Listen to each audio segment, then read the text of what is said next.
Wilder-Utter. I'm the chairman and CEO of Frontier Communications, and it's been an exciting time for our company.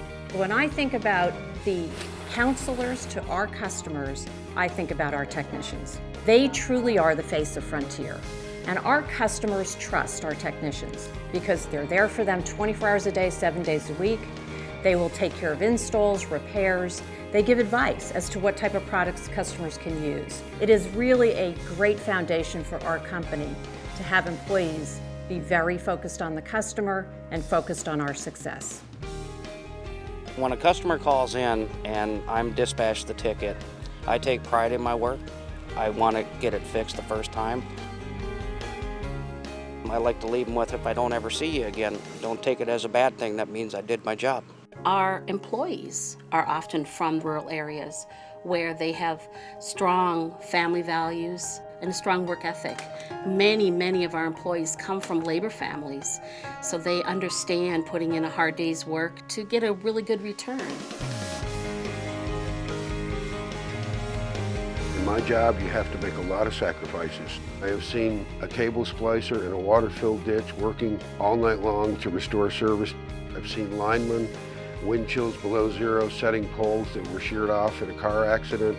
I've seen installers climb poles covered with 4 inches of ice to restore service to a hospital.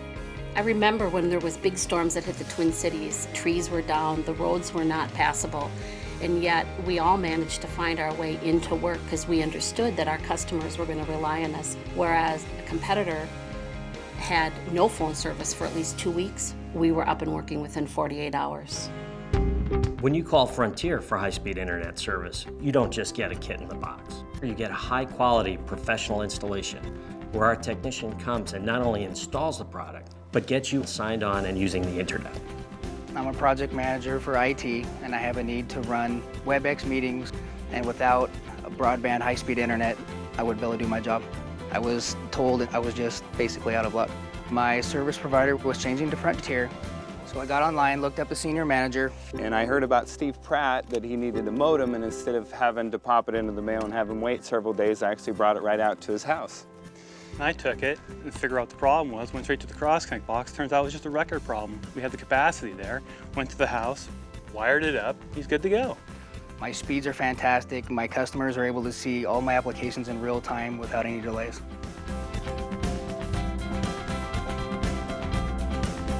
My background includes 18 years as a technician.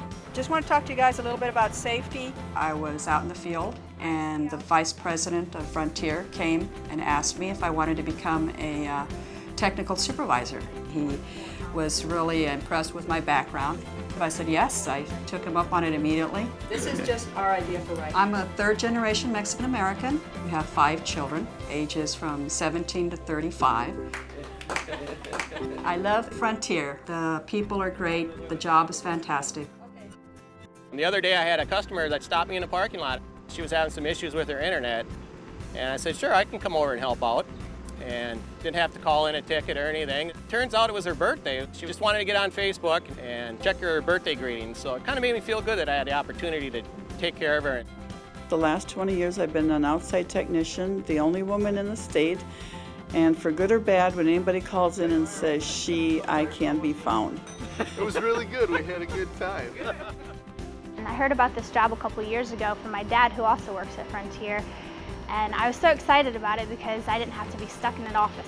I did an install for a lady that didn't have a working phone jack, and all she really wanted was to talk to her grandson in Iraq. And I was really happy to make that happen for her. I had an elderly couple call me on the day of the semifinals of the World Cup. I'm a soccer referee myself. I knew it was going to take 30 minutes for the set-top box to activate.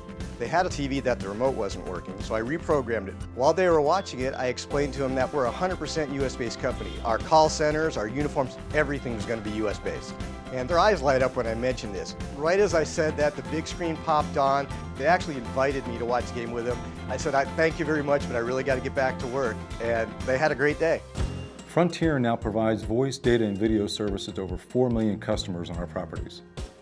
And when you think on a broader scale, there is no reason that people in this country cannot get access to broadband internet. And it's our charge to bring it to those customers over the next couple of years. And in 2011 alone, we'll be investing over $800 million in our network. Right now we're adding the new Cross Connect box, which will give the people that live in this area greater speed on their high-speed internet. This all comes down to pricing and value and service and what you can offer and how much you can put into one package, and because everybody starts to liking one bill for everything. How do our employees connect with customers every day? They do that by having one-on-one conversations, genuine conversations, listening to what the customers need. My last great conversation with my daughter Natalie. She's an Air Force pilot, and we keep in touch with the webcam. Usually Saturday or Sunday morning we will connect, and there's a ring that comes across that I will run from anywhere in the house when I hear it. I was spending the weekend with my mother in North Dakota, and late in the afternoon I got a text from my son wishing me Happy Mother's Day. I can't do this. Just yesterday evening, I had a conversation with a wonderful elderly couple. I had just repaired their phone service, and we sat and shared a glass of sweet tea and talked about growing peaches in their orchard. They gave me some peaches. They were absolutely delicious. Frontier plans on expanding broadband to over 500,000 homes next year. The only way that we can do that is with over 9,000 dedicated employees from engineering, construction, and operations support, as well as our technicians.